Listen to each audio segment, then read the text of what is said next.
بسم الاب والابن والروح القدس الاله الواحد امين. بنكمل مع بعض رحلتنا كيف اكون مكروها، والنهارده هنحط عنوان لو فعلا حبيت انك تكون مكروه. انا هقولك على نصيحة على قد ما تقدر قاطع الناس وما تخليهمش يكملوا كلامهم.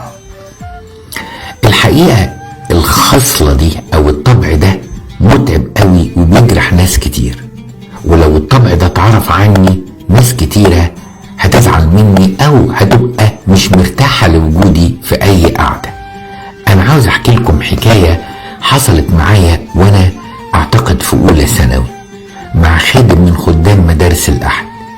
كنا خارجين مرة كده بعد الظهر بنتمشى، وكان الخادم مجمعنا 3-4 بنلف كده في مصر الجديدة على رجلينا.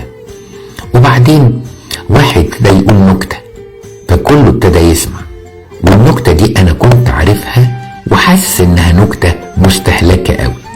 فبعد ما قال 3-4 كلمات منها رحت انا قلت له مش هي بتاعت كذا كذا كذا، قديمة يا راجل. الحقيقة الخادم سكت والولد سكت وكملنا ماشي، بس بعديها قال لي انا عاوزك اخر واحد تروح معايا.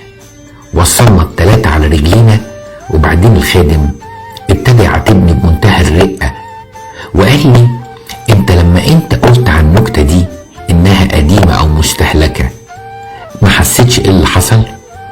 فانا بجاوب وقلت له يعني هو كنا المفروض نسمعها ولا ايه بالرغم انها قديمة؟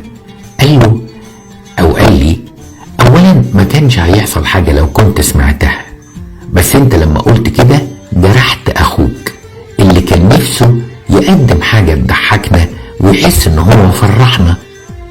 انت قطعت عليه الخط ده، وعلشان كده التصرف بتاعك ده يمكن تصرف ممكن يكون مش لائق، لان مع الوقت ما يصحش نعمل كده، ان احنا نجرح انسان بيحكي حكاية حتى لو كنت انت عارفها قبل كده.